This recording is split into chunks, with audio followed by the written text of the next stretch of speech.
Hoje nós estamos no domingo da Trindade e irmãs perceberam, naturalmente desde o início desse culto, que estamos aqui até juntos, nós vamos a ler alguns textos relativos à Trindade Santa, desde o Salmo 29, cantamos o Salmo 29, lemos o Salmo 29, a voz do Senhor, poderosa voz do Senhor.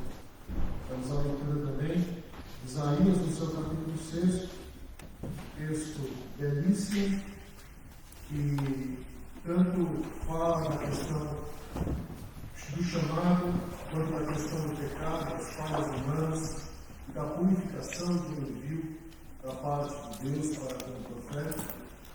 Depois fizemos a leitura do texto que diálogo entre Jesus e Nicodemos, diálogo que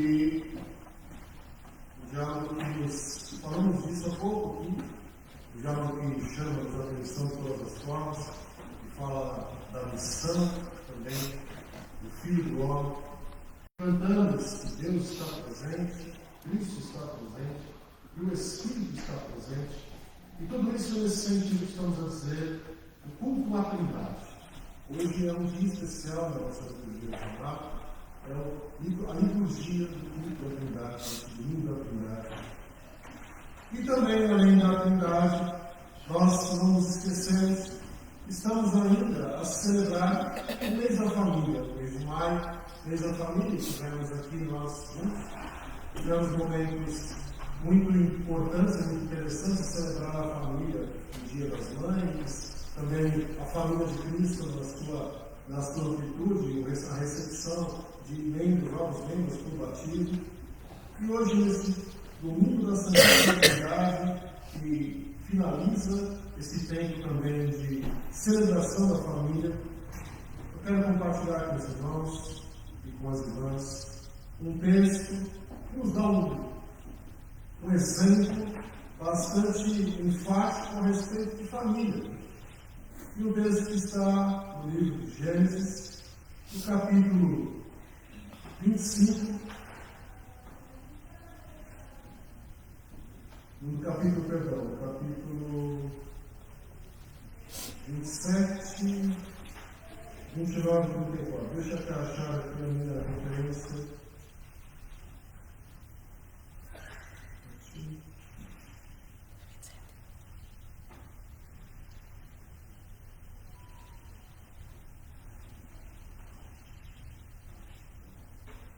Deixa eu só ver que versículo eu prefiro começar aqui, irmãos.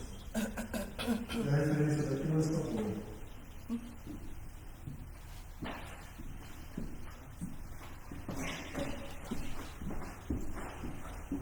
Só um momento.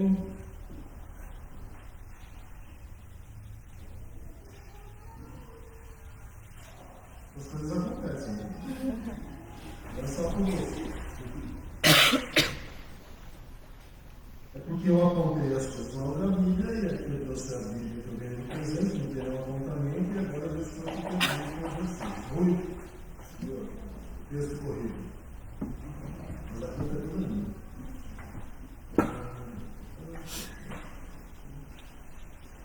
Só um momento. Gênesis 27, vamos ver a partir do versículo 29.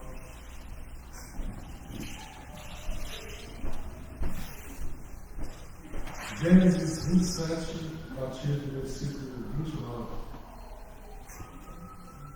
Que muitos povos te sirvam e se inclinem diante de ti com respeito, que tu possas mandar em todos os teus parentes, que os seus descendentes, a tua mãe, se inclinem diante de ti com respeito. Os que te amaldiçoarem serão amaldiçoados. Os que te abençoarem serão abençoados.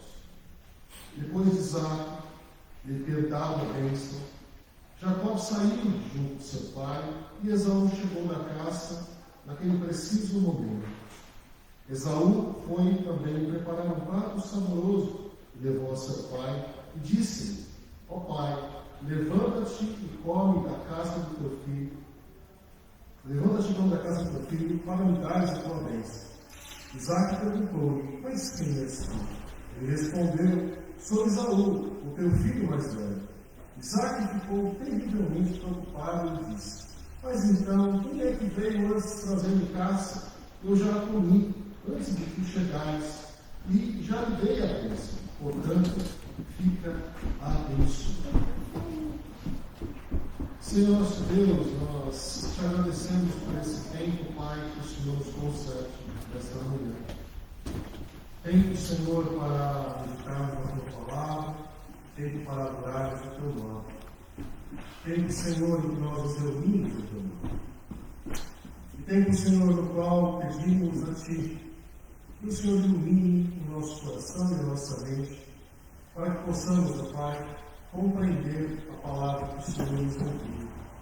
Para que possamos, ó Pai, compreender aquilo que o Senhor tem a nos dizer. Pedimos ao Senhor, Pai, que ilumine a nossa mente, que o Senhor fale com o teu povo, na medida da tua vontade. Essa é a oração, Pai, que nós fazemos, em nome de Jesus Cristo. Amém. Amém.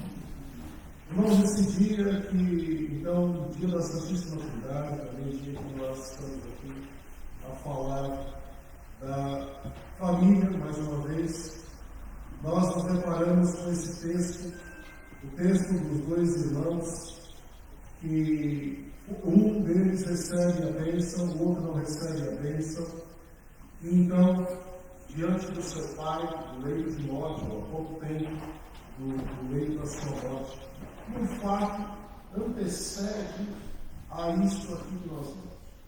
O fato desta família particular, e aqui eu confesso, e eu já acho que confessei isso nessa igreja, eu tinha muita restrição de ler ou reler, visitar a história de Jacó.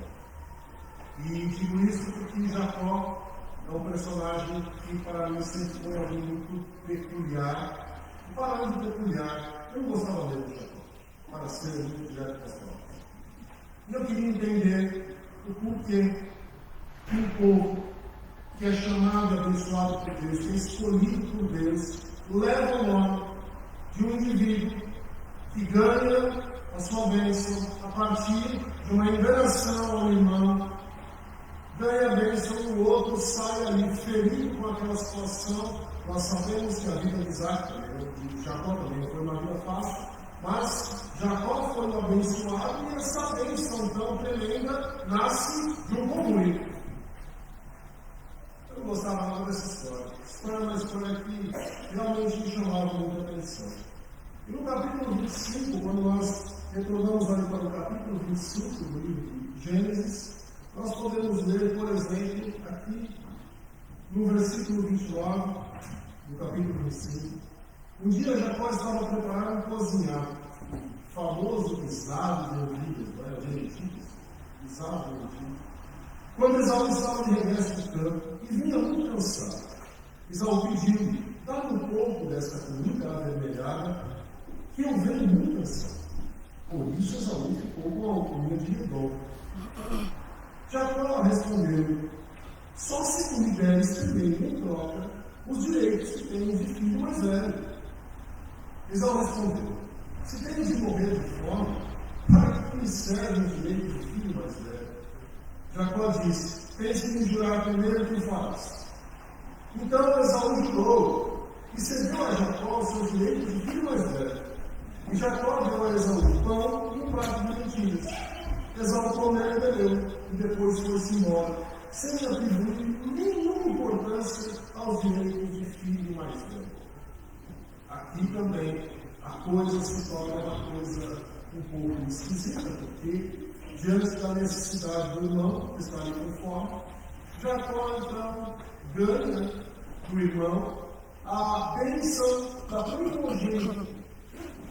Eu acho que é muito difícil para nós termos essa compreensão de que fato é a primogenitura, porque isso para aquele povo, isso naquela história, era algo que valia toda a bênção, todo o diferencial, toda a herança de nós, a herança das terras, o principal estava para os primogênitos e não para os segundos e demais filhos. Mas Esaú chega com fome e Jacó muito esperto. E nós sabemos muito bem que tinha uma vida de ação, um tinha uma vida muito forte, e o outro era um esperto. E esperto, então, ou como alguns dizem, um enganador, ele consegue, então, do seu irmão, muito sábio, muito esperto, Jacó, ele consegue ser bom primeira vez para o filho. E depois, diante de uma situação criada pela sua mãe, ele então consegue a bênção de Isaac. E nós conhecemos a história de Jacó. Jacó então transforma-se, vem a transformar-se em Israel, e isso em todo um processo, não é? E essa é a parte que nós entendemos depois na vida de Jacó, que essa grande bênção, enfim, não decorre desta enganação, sim do processo de transformação que ele corre na sua vida. E isso, então, aclarou para mim as leituras de Jacó. Mas, hoje, o que nós estamos a falar dessa história da igreja, ver a bênção do Pai, e dessa história do Isaac de Egito. Nós somos filhos da Reforma Protestante. E como filhos e filhas da Reforma Protestante, orgulhosamente, nós devemos nos lembrar, pelo menos podemos nos lembrar, em uma das principais afirmações da Reforma Protestante é ser uma igreja que está sempre a reformar-se. Ou seja, uma igreja, um movimento que não é pronto, um movimento que necessita de constantes reavaliações, um movimento que de fato é um movimento. Um grupo, pessoas que estão formadas à luz dos ensinamentos bíblicos, mas que têm a coragem, ou que deveriam ter a coragem, de revisar os seus axiomas, de revisar as suas verdades absolutas, de revisar constantemente quem nós somos, o que temos feito. Essa coragem de considerarmos como alguém, como um corpo incompleto. Na verdade, aquilo que pode parecer uma fraqueza, de fato o é a nossa força, o fato de considerarmos incompletos. Que significa, portanto, que a manutenção da história não apenas pode ser repensada, como deve ser constantemente repensada. Esta é um dos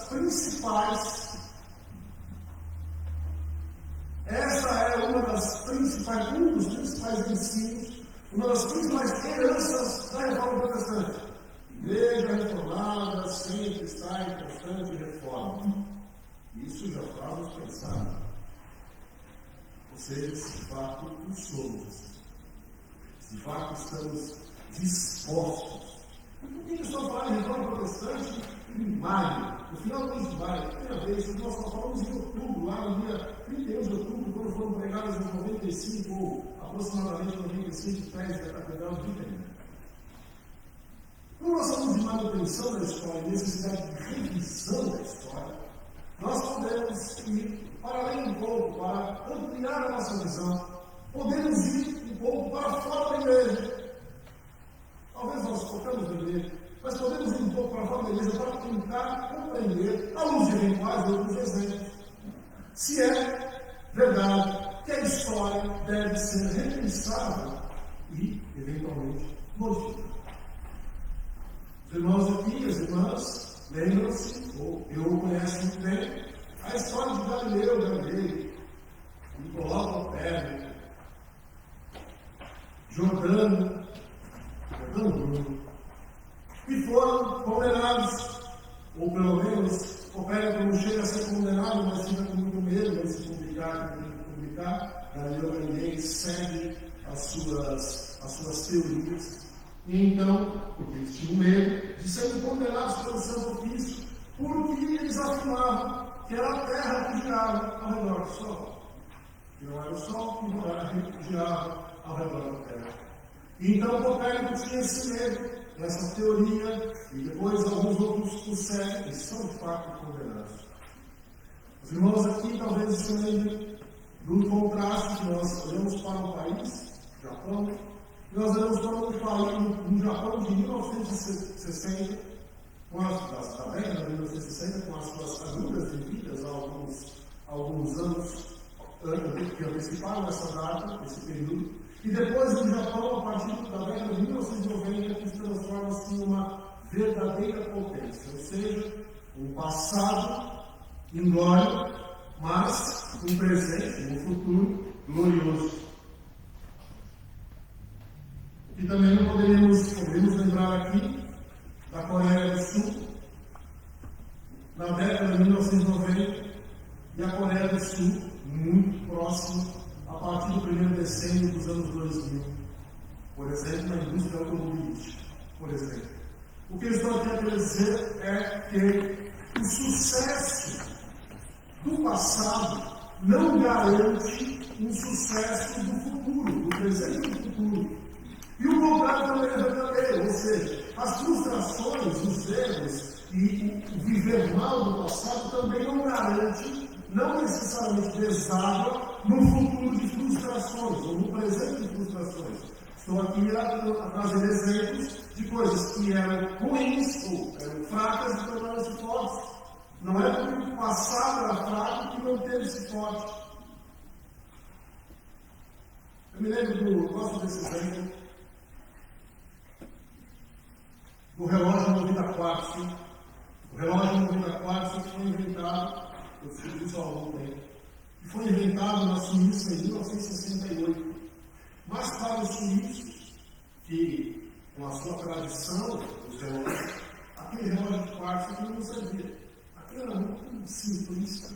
Era preciso de mecanismos mais interessantes, de algo mais aprofundado. Então, aceito comprou essa ideia e se tornou uma potência no mundo dos relógios movidos a quartzo. Exemplos simples para lembrarmos, percebermos que, por vezes, a história tem seriedade. A história é vida. Não necessariamente o mal que aconteceu ontem, ele determina o que acontecerá amanhã. Há a medida dos paradigmas. Há um paradigma hoje que eventualmente pode ser quebrado para que isso seja ultrapassado e se transforme em outro tipo de situação. Paradigmas que por vezes são demasiadamente importantes e nos mantêm no foco de nossa vida. Nós, pessoas que somos cristãos também, temos naturalmente os nossos paradigmas evidentes, modelos, formas, mas é sempre necessário, como reformados, irmãos, estamos a falar, embora não pareça, de Japão e Israel, que aparentemente não tem nada a ver com a reforma protestante. E piorou os paradigmas. Tem a ver com o Japão. Vamos só lembrar. O tema dessa mensagem é o que vale mais. É preciso nós fazermos aqui, penso, um exercício do que é forma e do que é essência. Muita gente já fez isso. Por exemplo, a pregação da palavra do Senhor é forma ou é essência? É uma pergunta. É uma pergunta, irmãos. A pregação da palavra do Senhor é forma ou é essência? Essência. Essência.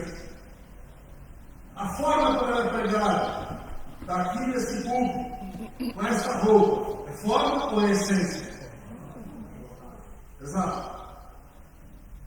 O ato de orar é forma ou é essência? Pô, está muito claudiante isso. Orar é forma ou é essência? Essência. E orar nos joelhos? Percebe?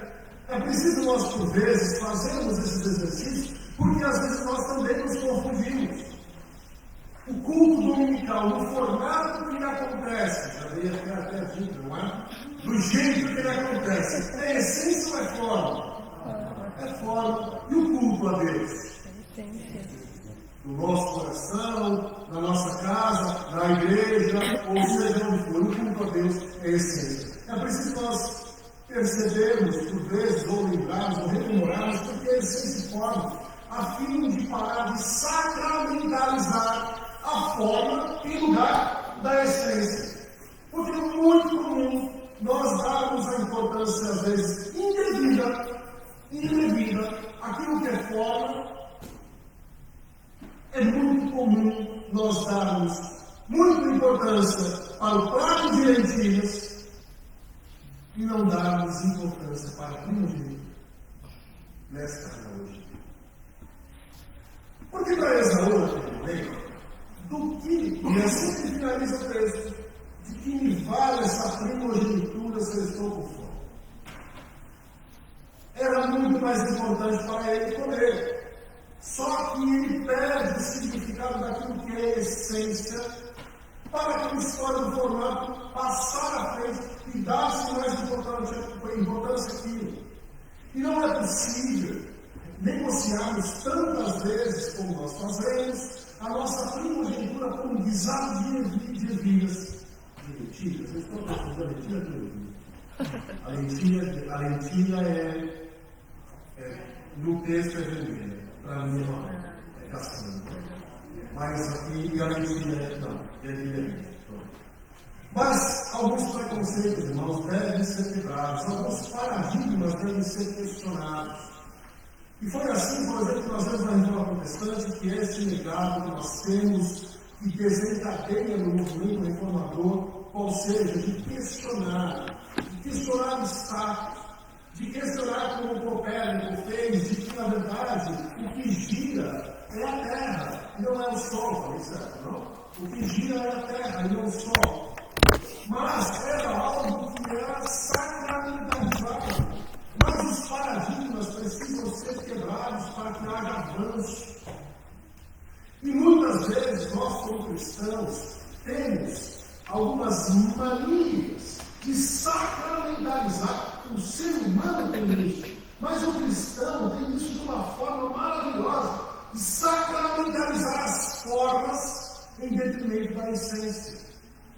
De dar importância àquilo que às vezes sequer tem importância, ou às vezes até tem, mas é apenas um formato. Está aquém daquilo que é a essência. Existe um filme que é muito engraçado, olha que é possível. Existe um filme que é muito engraçado, muito curto, que eu lembro, sempre que eu lembro desse exercício de forma e essência, eu gosto de compartilhar.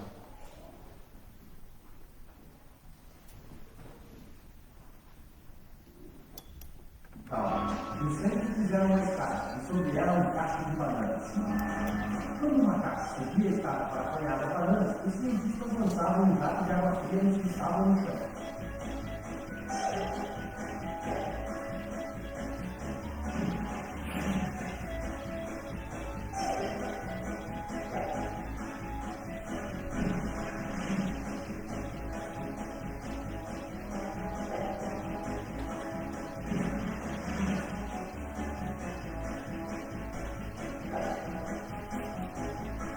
Depois de certo tempo, quando o macaco ia subir a escada, os outros enchiam de montadas.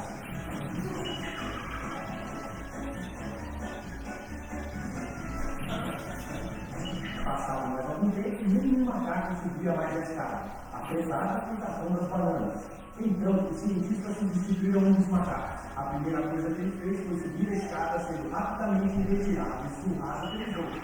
Depois de algumas semanas, o novo integrante do grupo não mais subiu a escada. O segundo foi substituído e o mesmo morreu, tendo o primeiro substituto participado com o entusiasmo da sua almofada. O terceiro foi trocado. O quarto, e finalmente o último dos veteranos foi substituído. Os cientistas ficaram então com um grupo de 5 macacos. Primeiro, nunca tendo tomado banho e continuavam batendo naquele que tentasse chegar às bananas. Se fosse possível perguntar a algum deles por que batiam em quem tentasse subir a escada, com certeza a resposta seria: não sei, as coisas sempre foram assim por aqui. Você não deve perder a oportunidade de passar essa história para seus companheiros da igreja. Questione-se por que estão Os batendo. lagartos todos foram mudados.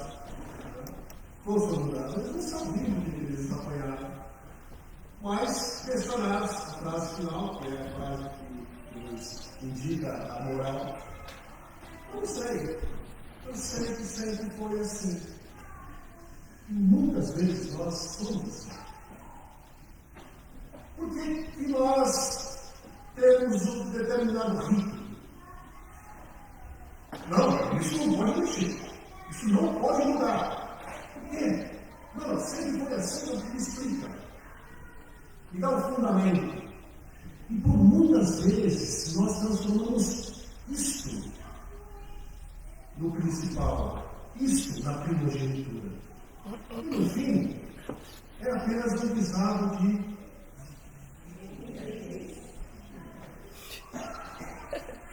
Heráclito de Éfeso tem uma frase, pelo menos a ele é atribuída, que diz assim: ninguém entra no mesmo rio uma segunda vez, pois quando isso acontece, já não se é o mesmo, assim como as águas que já serão outras. Na essência, o rio continua a ser rio. Mas não adianta acharmos que ele sempre será como foi um dia, há um ano, uma década. Não podemos nos apegar à forma do rio, porque ele está e tem que estar em movimento. Porque se ele não estiver em movimento, ele não produz vida, ele produz morte. E por vezes, nós que temos os nossos paradigmas, é normal que todos nós tenhamos os nossos paradigmas, é preciso, o ser humano tem os seus paradigmas, mas ele acaba por dar muito mais importância a questões, mesmo declarando-se reformado, a questões que não têm muita, ou sequer às vezes qualquer relevância, eventualmente, pode ser que elas apenas satisfaçam uma fome passageira, seja apenas um cozinhado feito por Jacó. E talvez quando nós fazemos isso, e quando nós lemos aqui o texto hoje do Evangelho de João, na conversa entre Jesus e Nicodemos, eu ficava a pensar ali, ao ouvir a leitura, e eu ficava a pensar assim: imagine o paradigma que deveria, que talvez tenha sido quebrado na vida de Nicodemos, quando Jesus diz a ele: é necessário que nasça de novo. Como é possível alguém já sendo velho nascer de novo? Às vezes, Nicodemos era um homem da lei, um conhecedor das Escrituras, alguém que certamente seguia aquilo muito bem, porque senão não haveria essa ênfase no texto. E naturalmente Jesus diz a ele, em outras palavras, aqui tentando parafrasear, ainda que saiba toda esta bagagem toda, é preciso quebrar os seus paradigmas. Porque no final das contas, isso que sabe é a forma, a essência é preciso nascer de novo.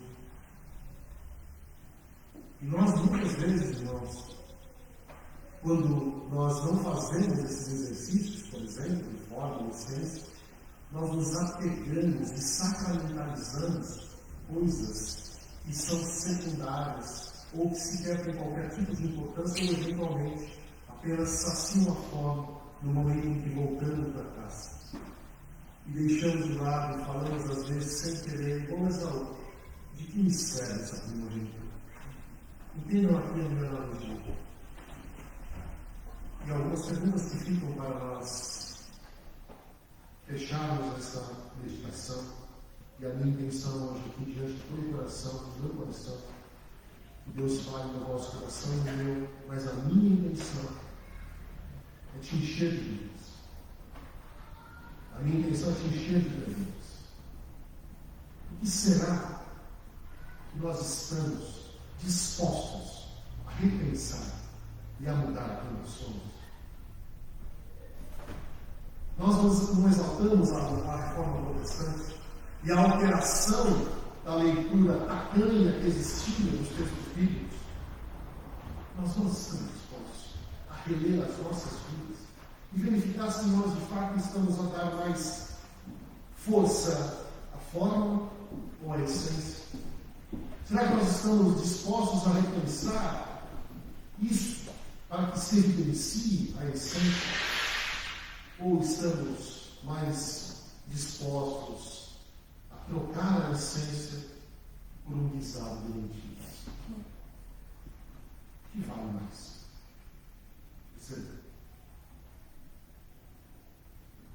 O que é a essência? Esse é o exercício que nós devemos fazer. O que é forma? Esse é o exercício que nós devemos fazer. E se estamos a dar mais importância àquilo que é forma, uma igreja reformada está sempre em constante reforma e movimentação. Minha oração é que Deus nos mostre o que é guisado de mentira e o que é primogênito. Entendam aqui hoje.